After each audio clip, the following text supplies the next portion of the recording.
Pumunta kami sa PNR station ng Handagwa dito sa amin sa Lopez para sana abangan at tingnan lang yung sunset kasi tingnan nyo naman sobrang ganda. Pero habang naghihintay, kwentuhan ko muna. Itong ikikwento ko sa inyo ay based sa mga naririnig ko at sa mga kwento rin ng mga taga rito kasi nung high school madalas kaming pinapagawa ng video tungkol dito sa lugar namin. And hindi ko nga in-expect na darating yung ganitong panahon na maikikwento ko sa inyo at maipagmamalaki na rin. Itong barangay namin na Handagwa ay isa lang sa maraming barangay dito sa Lopez. Sabi nila yung pangalan na yan ay hango daw sa salita na Kastila Honda Agua na ang ibig sabihin ay malalim na tubig dahil nga pinapalibutan ng dagat itong lugar namin. And dati, isa ito sa mga mahalagang lugar dito sa riles ng tren. Tapos itong istasyon, ang PNR Handagwa, yung nagsisilbing puso ng biyahe at koneksyon ng mga tao. Bakit? Kasi dati, itong tren lang talaga ang tanging mode of transportation ng mga tao rito. Wala pang kalsada noon, kaya dito lang umaasa yung mga tao papuntang Maynila man yan, Pabicol, o kahit saang bayan. Ang sabi, binuksan daw tong station na to noong 1916. Ang tagal na, diba? More than 100 years na. And sabi nga ng mga matatanda, ang dami raw ditong kwento ng pag-alis, pagbalik, at bagong simula na dito mismo nagsimula. Ngayon, wala nang regular na biyahe. Tahimik na lang dito, pero para sa amin, mahal pa rin tong lugar na to. Kaya nga kung mapapansin niyo sa mga vlog ko tuwing uuwi, madalas talagang tumatambay ako dito. Titingnan yung sunset kasi sobrang ganda talaga. Magpipicture o kaya kahit magpapahangin lang. Dito ako lumaki at itong lugar na to sobrang simple lang tingnan pero ang dami-daming kwento. Tapos sabi pa nila, tuwing darating daw yung tren, talagang buhay na buhay yung paligid. Kasi may mga nagtitinda ng kape, pandesal, tapos sabaw. Tapos medyo clear pa sa isip ko na kapag darating na yung tren or maririnig mo na yung tunog ng tren, talagang lahat bigla na lang magkakatinginan. And isa sa pinakamasayang ginawa namin nun, yung kumuha ng piso, tapos ilalagay siya sa riles, tapos aantayin namin na dumaan yung tren para madurog yung nilagay namin na barya. Tapos kukunin namin ulit, talagang flat na flat yun, parang souvenir, ganun. Simpleng kalokohan lang, pero ang saya sa pakiramdam kasi para kaming may sariling mundo. Para sa amin, na mga taga rito, ang Handagwa ay hindi lang basta istasyon. Isa yung buhay na lugar kung saan nagsasalubong yung iba't ibang mga kwento. At sa bawat tren na humihinto rito, may kasamang pag-asa,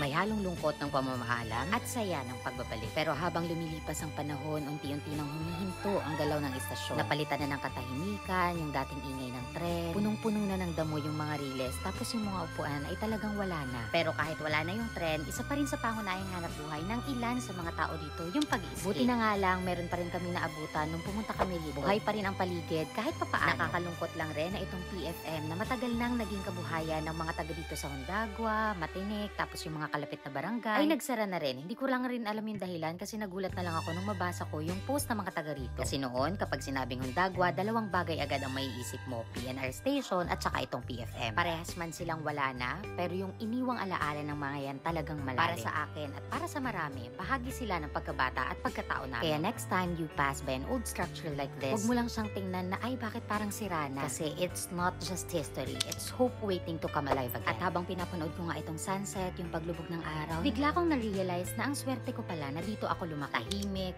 simple, pero puno ng kwento. Kaya kahit saan man ako dalhin ng mga pangarap ko, Manila man yan, ibang bansa, o kahit saang dulo man yan ng mundo, Handagwa will always be my home. Dito ako nagsimula, dito ko unang natutunan ang buhay, at dito palaging babalik ang puso ko.